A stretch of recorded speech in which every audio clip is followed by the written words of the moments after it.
Bonjour, bonjour, j'espère que vous allez bien, je suis ravie de vous retrouver dans une nouvelle vidéo et aujourd'hui on va parler du sujet qui m'a été beaucoup demandé sur Instagram, le sevrage de nuit et en abordant dans un prochain temps le sevrage tout court, et bien de l'allaitement pour Abigail. C'est parti. Alors Abigail a été allaitée exclusivement au sein jusqu'à ses 13 mois. Donc on a eu, je sais pas si on peut dire un allaitement ou pas. Ça c'est propre à chacun, en tout cas voilà, nous on a fait les choses naturellement comme elles se sont passées. Mais c'est vrai que Abigail pouvait se lever de nombreuses fois la nuit. Elle pouvait se lever, alors au tout début clairement elle se levait toutes les heures etc. Mais je vous ai déjà fait une vidéo sur mes premiers mois d'allaitement, je vous la mets en barre d'infos, comme ça si vous voulez voir et que vous êtes plus dans une recherche de la mise en place de l'allaitement etc. Ça sera en dessous. Aujourd'hui on va plutôt parler du sevrage. C'est vrai qu'on aborde beaucoup les difficultés pour mettre en place l'allaitement. On aborde beaucoup, on aborde déjà plus, mais alors par contre le sevrage, j'ai l'impression que c'est un sujet qu'on n'aborde pas. Et clairement quand on se pose la question, on se retrouve face à beaucoup de questions, beaucoup d'interrogations, et les méthodes que je lis sur internet, moi elles me brisent le cœur clairement. Parce que la méthode assez classique du sevrage de nuit, quand c'est pas l'enfant qui décide de s'arrêter naturellement de téter, c'est nous en tant que parents, qui faisons ce choix. Voilà, je trouve qu'il n'y a rien de mal à faire cela, mais du coup généralement ça passe par des grosses crises de larmes et beaucoup de pleurs pendant 1 à 2 semaines. Ça prend généralement 2 semaines quand on fait cette méthode là, où en gros on refuse le sein. Souvent c'est le papa qui prend le relais et qui du coup va se lever à chaque fois que l'enfant se réveillera pour téter et va accompagner son enfant pour le rendormir. Et du coup l'enfant n'a plus le droit au sein à ce moment là, c'est le sevrage de nuit, et c'est beaucoup de larmes parce que l'enfant a du mal à s'apaiser sans, etc.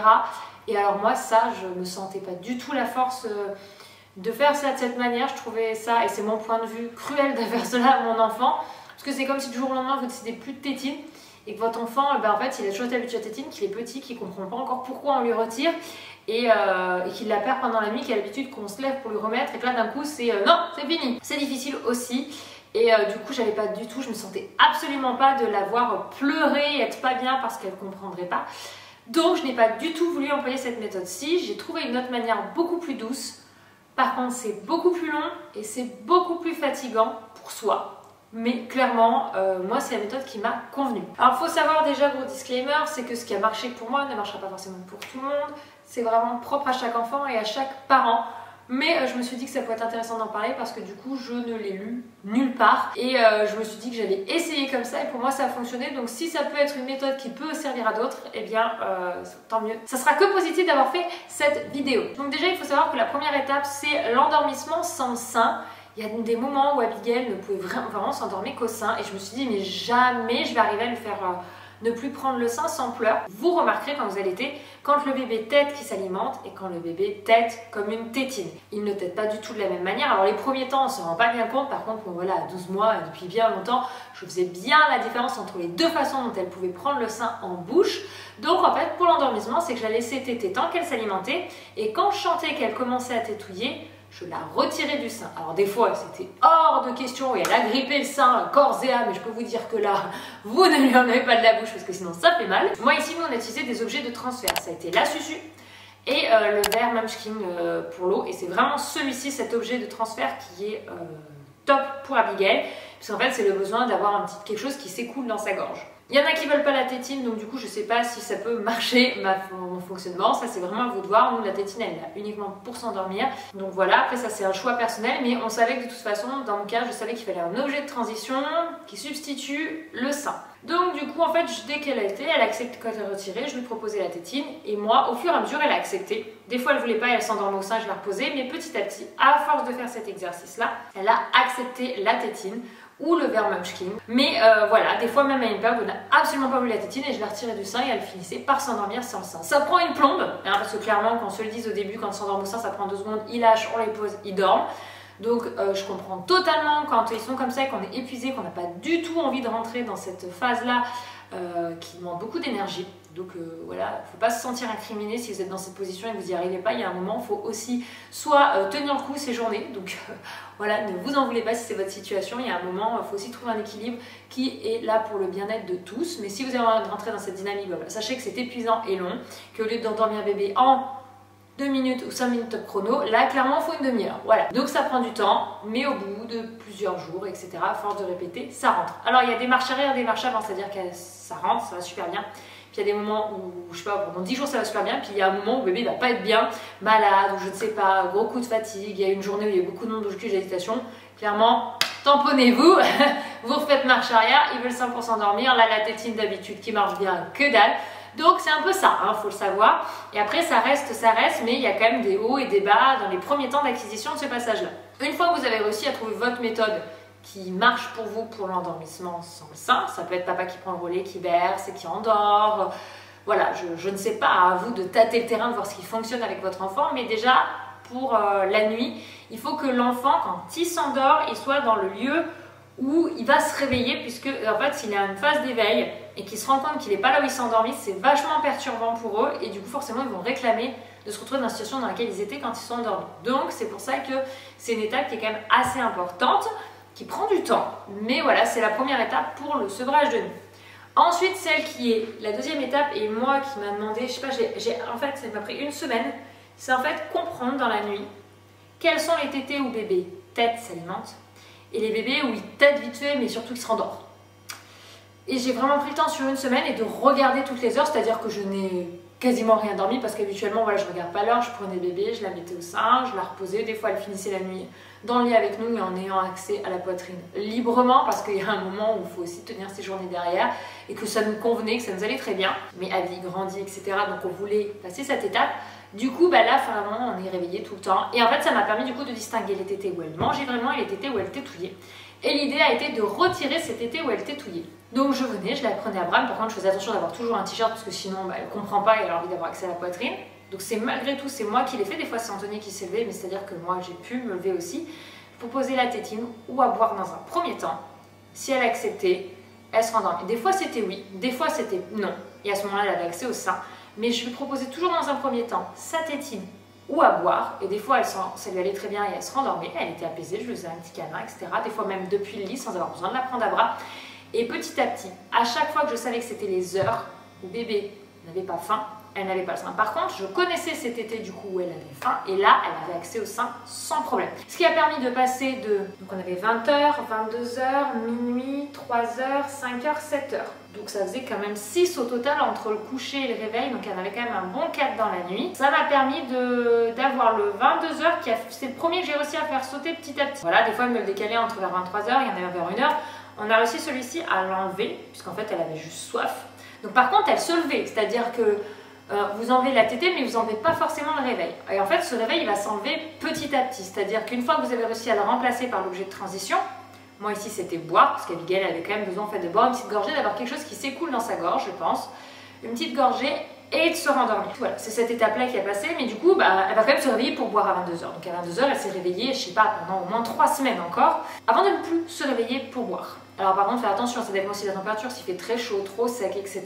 Ça joue aussi beaucoup sur le nombre de réveils. Donc il faut déjà essayer de voir si la pièce n'est pas trop sèche, qu'il faut apporter un petit peu de humidificateur d'air, ou qu'il fait trop chaud, ou qu'il fait trop frais, voilà. Enfin, ça aussi, c'est des éléments qui jouent beaucoup sur la nuit de l'enfant. Nous, on met plus de gigoteuse pour le moment à Abby, parce qu'en fait, on se rend compte que c'est un bébé qui transpire vite. Eden, il était pareil. Donc il y a toutes ces zones-là aussi à tâter le terrain, hein, parce que s'il y a beaucoup de réveils, des fois c'est peut-être que juste bébé a soif, parce que bébé a chaud, ou que l'air est trop sec. Donc ça il faut regarder. Et donc on a eu celles de 3h et 5h qui sont restées très longtemps. Donc on avait 2 réveils tétés. Et en fait toutes les réveils boire, elle a fini par ne plus se réveiller pour boire. Et puis petit à petit le temps passe, ces 2 tétés, celle de 5h est devenue une tétée soif. Donc elle n'avait plus faim mais juste un besoin d'un petit coup d'eau. Donc on l'a remplacée par l'eau.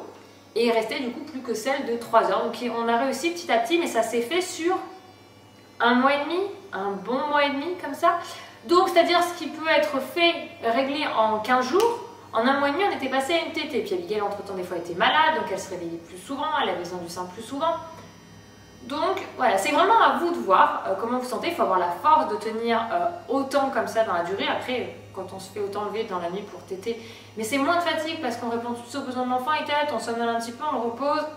Là, on se réveille sans donner le sein, etc. Il faut aussi que notre corps s'habitue, parce que moi, des fois, j'avais la poitrine qui débordait de lait parce que mon corps était réglé et habitué à ces heures-là.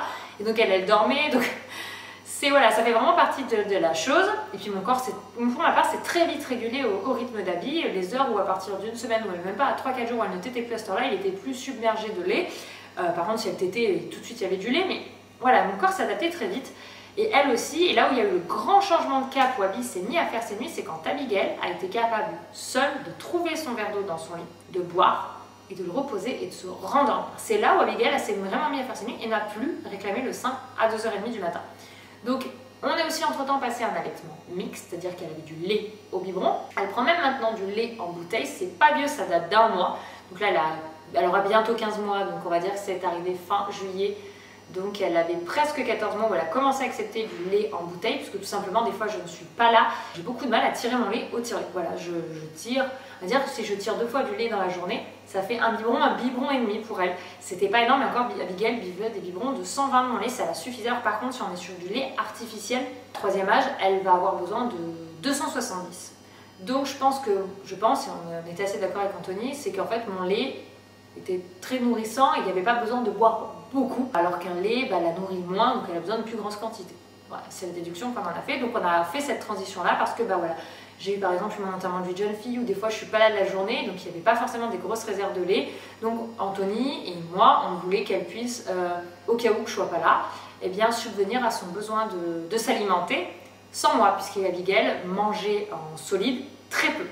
Elle s'est mise à manger solide qu'à partir de 13 mois et demi, vraiment, et là Anthony a été soulagée parce que nous, la nourriture c'est important, les voir bien manger pour nous c'est hyper important. Enfin, en tant que parent, clairement la nourriture c'est un peu la base. Elle s'est mise à s'alimenter bien comme il faut à partir de début août.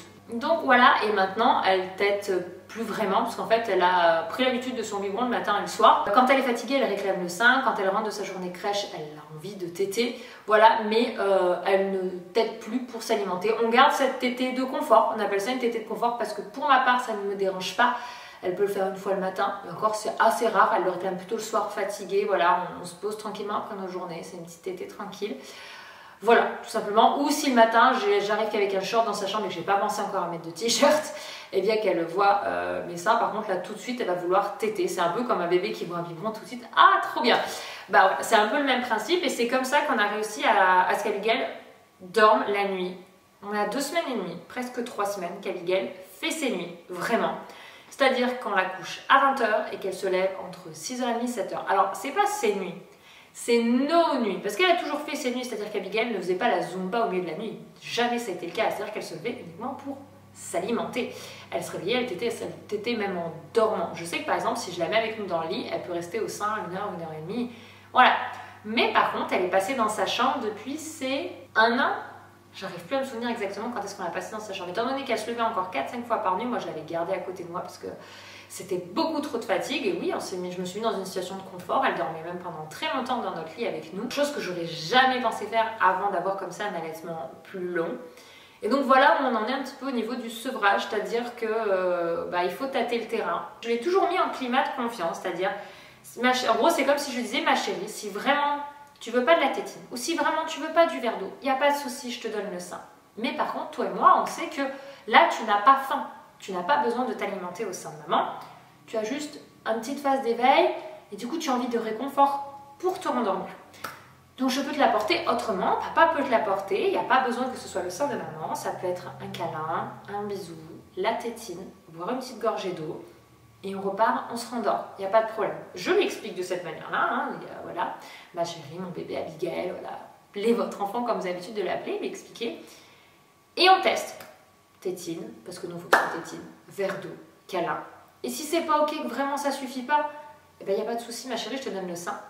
Et en fait, elle a su du coup que si elle avait besoin, je répondais à son besoin, j'ai toujours fonctionné comme ça. Et du coup, je l'ai mis dans un climat de confiance, et petit à petit, on y est arrivé. Ça peut prendre plus ou moins de temps suivant l'enfant. Voilà, et puis peut-être que vous allez vous dire, oula, mais attends, toutes les tétées de la nuit, et en fait, moi, elle tète vraiment.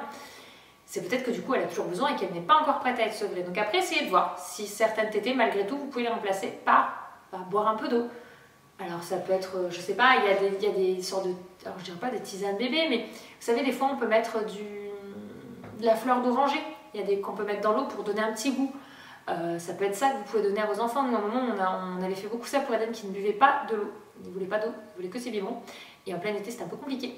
Donc du coup, on avait trouvé des petits sachets de fleurs d'oranger, fait spécial pour les bébés. Il faut regarder ça sur internet, je vais voir pour vous mettre un lien en barre d'infos. Ça peut être une alternative, parce que si l'eau classique bébé n'en veut pas, parce qu'il n'a pas du tout l'habitude, eh bien ça peut être une option, tout ce type de, voilà, il y a du tilleul aussi je crois, il y a quelques petites plantes comme ça qu'on peut mettre et qui sont en plus fleurs d'oranger, ça a tendance à les apaiser. Donc voilà un petit peu comment moi je m'y suis prise, comment nous on s'y est pris, parce que du coup ça a été une décision commune avec Anthony, parce que du coup forcément avec beaucoup de fatigue, il y a des choses où il a pris un petit peu le relais pour que je puisse essayer de récupérer, des fois c'était lui qui se levait la nuit, mais Abigail accueillait beaucoup moins bien son père au milieu de la nuit que moi. Normalement souvent on dit que c'est plutôt au père de prendre le relais dans ces moments-là pour pas qu'il sente le lait de maman, mais alors nous Abigail, si elle voyait son père rentrer dans la chambre sur une heure de tétée, alors là, elle s'effondrait en larmes parce que pour elle, on n'avait pas compris ce qu'elle avait besoin et on ne répondait pas à son besoin. Et alors là, on sentait que c'était vraiment de la tristesse parce que elle avait faim et que quand ils ont faim à cet âge-là, c'est qu'ils ont mal au ventre.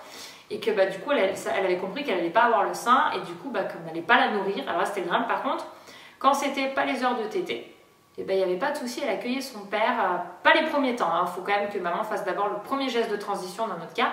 Quand elle commence à accepter que ce soit pas le sein à ce moment-là, papa a pu y aller aussi et ça a permis qu'en fait on puisse s'alterner, se relayer sur ces moments-là. Et voilà moi vraiment, c'est-à-dire vraiment y aller en équipe avec l'enfant, le mettre en confiance, lui dire on va trouver une autre alternative, mon bébé, ma chérie, mon chéri, parce qu'il y a aussi des petits bébés garçons à l'été. On va y aller ensemble, on va y aller en douceur et tu vas voir, ça va être super, ça va bien se passer et on y est. Alors maintenant, elle va avoir 15 mois, donc c'est-à-dire que vraiment, on n'a pas fait nos nuits pendant très longtemps. Jamais j'aurais cru faire ça. Jamais, moi, quand j'entendais les mamans qui étaient à l'âge de mon enfant, à l'été, je ne sais combien de fois par nuit, je me suis dit, mais mon Dieu, mais jamais, ça n'arrivera jamais. Genre pour moi, le bébé, il allait faire ses nuits beaucoup plus rapidement, etc. Comme mes 2 premiers qui ont fait leur nuit super vite. Eden, à 3 semaines, faisait ses nuits. Lily Rose, déjà, j'avais trouvé ça long à 4 mois et 3 jours. Je me souviens très bien que c'était 4 mois et 3 jours. Et en fait, Abigail m'a fait découvrir les choses tout autrement. Elle m'a fait dire que bien, en fait, il n'y a pas de méthode qui fonctionne à tous les coups. Ça, je le savais déjà, parce que j'ai 2 premiers qui sont quand même assez différents. Donc, même au niveau de l'éducation, il y a des choses que tu n'appliques à l'un, que tu ne peux pas appliquer à l'autre. Donc, on fait ce qu'on peut plus que ce qu'on veut. C'est totalement une réalité. On pioche un petit peu dans tout, en fonction de soi, en fonction de son enfant. Mais Abigail, sur l'allaitement, m'a fait comprendre que c'était encore autre chose. C'est une expérience incroyable. Je suis vraiment heureuse d'avoir vécu ça. Je suis heureuse de vivre encore un petit peu cette connexion, cette relation avec mon enfant. Je trouve que c'est unique et que c'est très beau. Mais il faut aussi qu'à un moment, ça s'arrête. Et il faut pouvoir arriver à accompagner son enfant dans l'arrêt de l'allaitement. Il y en a, j'ai des amis qui, leur enfant tout seul à 9, 10, 11 mois, s'est arrêté tout seul. Mais quand c'est pas le cas et qu'on peut plus, qu'on veut plus, on a le droit aussi de vouloir retrouver son corps uniquement à soi et de ne plus être un élément de connexion avec son enfant. Mais il faut le pouvoir. Et on peut aussi vouloir le faire sans passer par ces crises de larmes. Moi, ça me fendait trop le cœur. Un premier soir, on a essayé et moi, je pouvais pas. Je pouvais pas.